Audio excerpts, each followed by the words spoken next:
Golf Papa Lima Alpha November, Hawarden Tower, good afternoon. Report left base, runway 22, QFE is 1026. Traffic circuit is active with one in left and right, so 2 until. Golf Alpha November, runway 22, clear to land. Surface wind 170 degrees, 7 knots.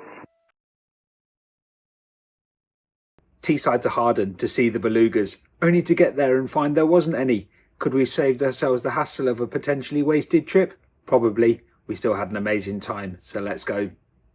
Golf Alpha November after the L159 passes left to right, taxi holding point Alpha 1, runway 23, QNH 1026.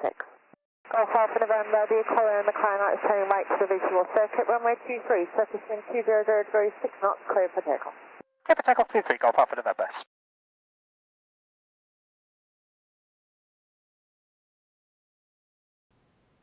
Golf Alpha November, we've got hawks climbing out imminently. Is it possible for you to route north of the overhead? Oh, okay, Golf Alpha November. Half the fun of hours building is trying new things, and whilst heading to Hawarden to see the Belugas was one of the aims of this flight, there was a more serious purpose to it. The North West Transit Corridor, which until February 2025 was known as the Manchester Low-Level Route, is a piece of restricted airspace that can strike fear in the hearts of those unfamiliar with it, particularly those with less experience of operating in or around controlled environments. Sandwiched between the busy Liverpool and Manchester airspaces, EGR 323 to give it its formal name, is a restricted corridor of airspace that is available for transit without ATC approval by general aviation aircraft, providing you can comply with the conditions. Full details are contained in the Aeronautical Information Circular Yankee 004 of 2025, but I'll summarise them for you here. Please ensure you check the current requirements before you transit, however. Some bloke on the internet told me might not carry much favour if you infringe in future. To operate within the restricted area, you must fly an aircraft with a maximum certified takeoff mass of 40,000 kilos or less.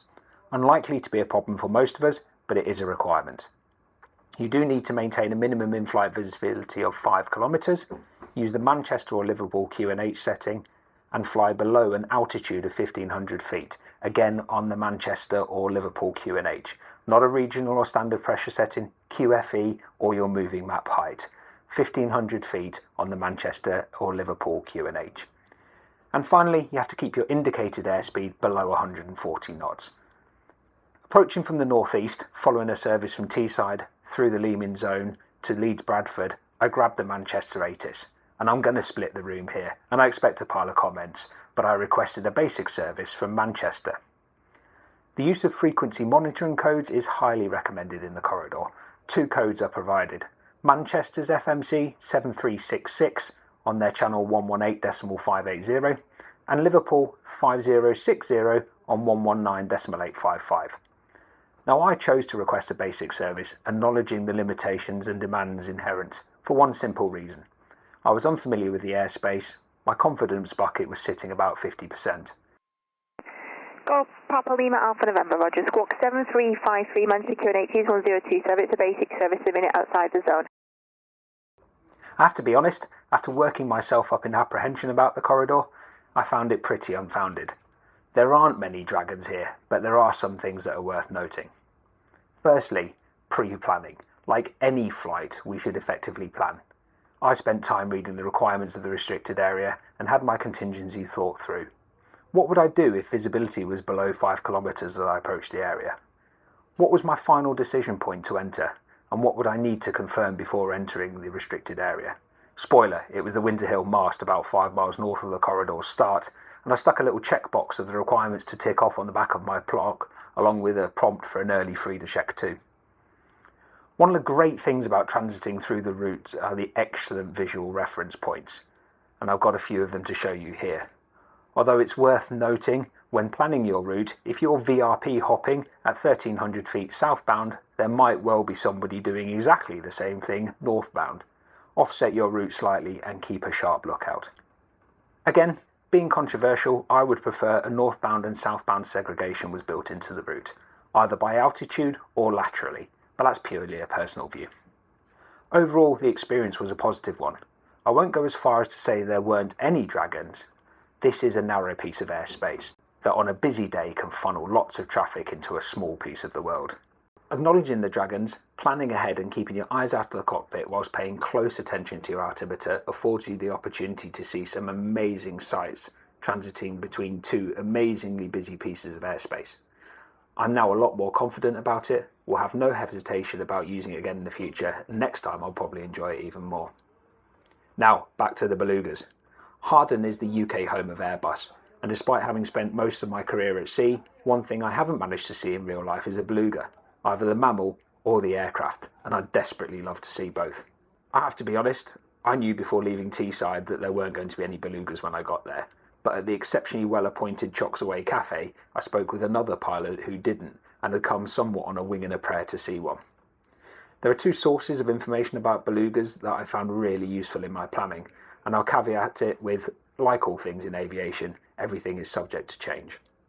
The website www.belugaxlinfo.com contains the current locations of all the belugas, and flight schedules when available.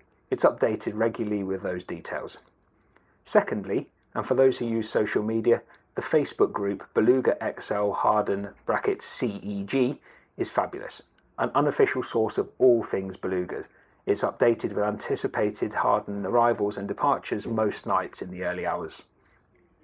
Neither of these sources have any formal affiliation to Airbus or Hawarden Airport, but they do offer a great opportunity to help you pick when you want to visit if seeing a beluga is your dream.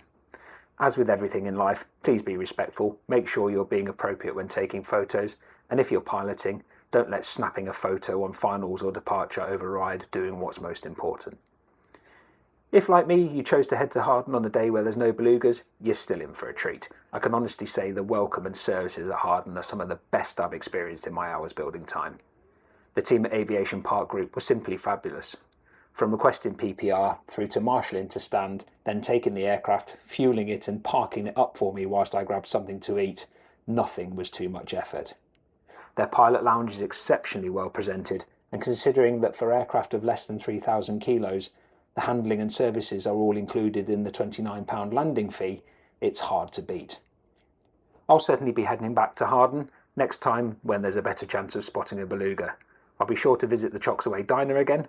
It does have a children's play park, so a chance I'll schedule it for the warmer weather and take little Checks with me so we can both enjoy some of the cakes that I saw on sale and hopefully see the belugas. Our flight back to Teesside with an after-dark arrival was the icing on the cake. So let's fly, and until the next time, checks away. Golf Alpha November, by November 1 line up and wait, runway 22. November 1, line up and wait, runway 22, Golf Alpha November.